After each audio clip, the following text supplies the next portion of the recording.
Very interested and involved in education, in the question of can spirituality be brought into the way that teachers are trained and the way that and what's happening in schools. So for a few years I was very involved with that.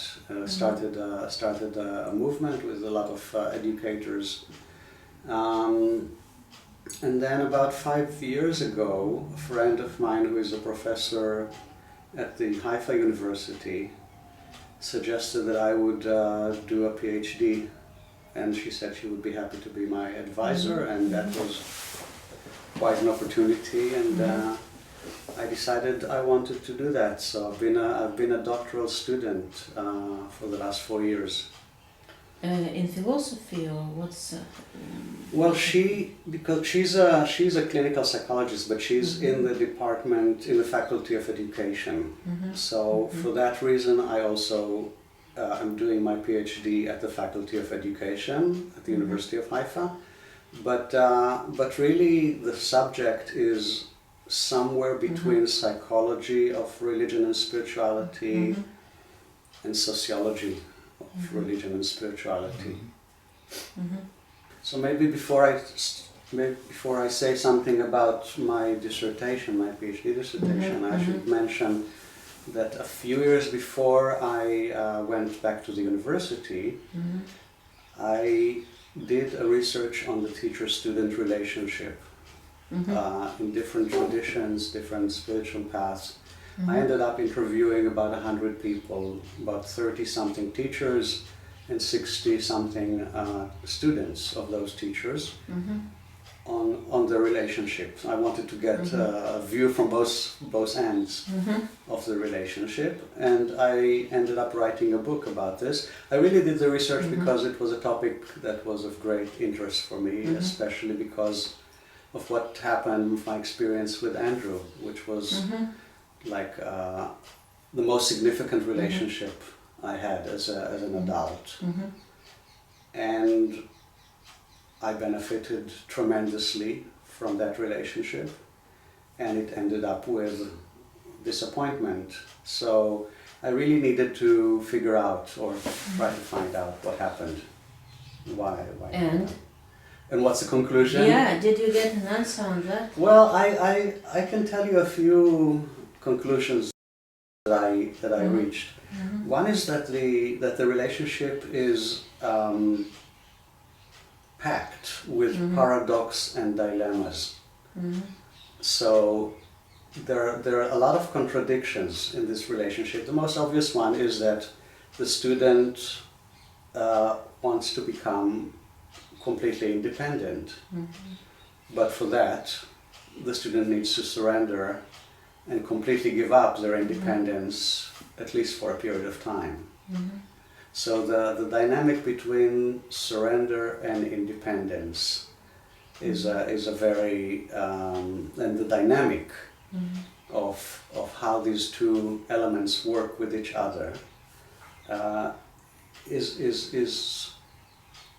there's always, I think, some kind of, maybe not for everybody, not all the time, but there is a dynamic. It's a dynamic situation there, and my conclusion is that as long as it is a dynamic and living question, then it can be very healthy and productive and beneficial.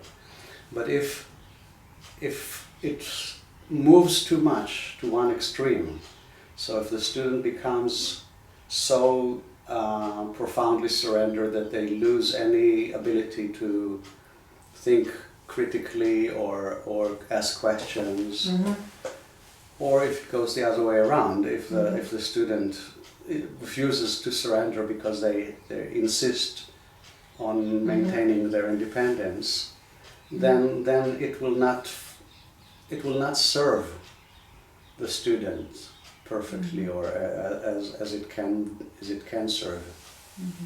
Does that make sense? Yeah, I understand it, but applying to you. So what's What's happened with you? Which side you?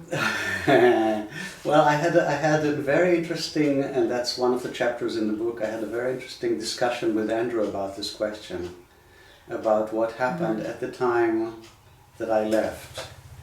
And from my perspective, I became, in the years leading to my leaving him, I became more and more independent, more and more confident in my self kind of direction, and a little bit of a leader in the community in Israel, and so to me a natural progression was to become more independent and more be on my own, kind of my own man or leader. And for Andrew, and he said that, and I thought it was very interesting, he said, well, finally, after all the years and all the effort that I put into you, you were finally becoming a strong individual that could be of benefit to our project as a community. So I really wanted to use that for our collective project. So it was a point in which he felt he wanted me to kind of make me more of a part of the whatever we want to call it. Let's call it a project of evolutionary enlightenment. And I felt that was kind of that he was actually trying to pull me down and prevent me from becoming independent. And I think both are true.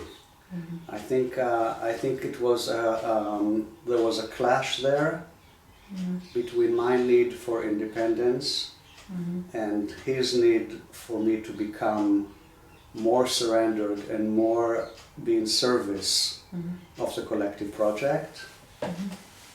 And I think that it was unavoidable that there would be a breakup of the relationship. And I think that was the reason why a few years later the same thing happened with a big group of his senior students, where they felt that he was holding back and preventing them and the centers that they were part of from really taking off and flowering in their independent directions. Not only, but also that was very much part of what happened. Do you know that a book of his just came out yesterday? It's called When Shadow Meets a Bodhisattva or something like that, and it's his kind of perspective on what happened and why the community and the whole project collapsed. No, I had a conversation with him not long ago, like maybe 5 years ago, and I actually had an interview and asked him this question. Okay.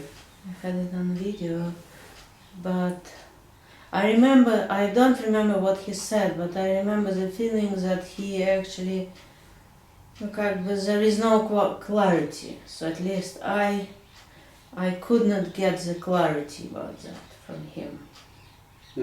Maybe I had clarity from you, but there was no clarity from him. And from you, you made the research, you write a book, but do you have the idea what could be done to make it better? Like if you would be in the same situation now with all your experience, what will you change? My friend and PhD advisor asked me a few years ago, she said, if you could write a letter to Amir 30 years ago, when you were just on the eve of meeting Andrew, what would you write to him? Which is a very nice question, and I thought about it, and I said I wouldn't write to him. I wouldn't send him a letter, And what And she said, why? And she said, well, first of all, because knowing Amir when he was 29 years old, he felt so 100% sure that he needed to leave medical school, leave Israel, and go and spend some time with Andrew, that he would have just ignored or torn the letter without reading it. It wouldn't have made any difference for him. At that time, that was the right thing to do. And the other reason is that I'm grateful for everything that happened in my 22 years with Andrew, and I wouldn't want it to be different, because I think that we made a lot of mistakes and we went to a lot of dead-end roads. But if we had not done that, we would have made different mistakes and would have ended up in other dead-end roads. So I think that this kind of experiment of collective awakening is something that can't be done without a lot of mistakes and without people getting burnt along the way. Right, but if you reflect on your mistakes, you had an idea of how it looks like the past without mistakes. I think that if you avoid one type of mistake, you make the opposite mistake. I don't think it's possible, because because you go into uncharted, unknown territory. Да, but now backward, it's already known. Now, okay. And now, if you look back, maybe that's a question. You have a solution which you could do, or Andrew could do, so it would be more harmonious. Yeah, theoretically, I can see why this is. It's a valid question. Yeah. I don't think I have an answer for that. I mean, I think that a lot of what we learn, we learned and we learn, is by falling on our faces and making mistakes and suffering. And I think that real growth has to take that kind of risk. If you don't take that kind of risk, if you knew, if it was all charted, and you knew exactly where to go at each point, and it was all safe, I don't think it would have worked. Does that make sense to you? Yeah, it makes sense, but I'm just because you already gone through this path. Why you can't, see and look? There was such a problem, and if I would understand it, I would go another way. I'll give you an example. Yeah. Okay. I did some things in my life that I feel bad about. So, for example, I participated in the first Lebanon War as a young soldier. And after the war, I made a vow not to touch a weapon again, because of everything that I saw and was part of during that war. I think that having gone through that quite traumatic experience helped me mature and feel human suffering in a way that if I told myself before the war, you shouldn't go to the war because it will be a traumatic experience and you will see a lot of suffering, I wouldn't have gone to the war, but then I wouldn't have matured.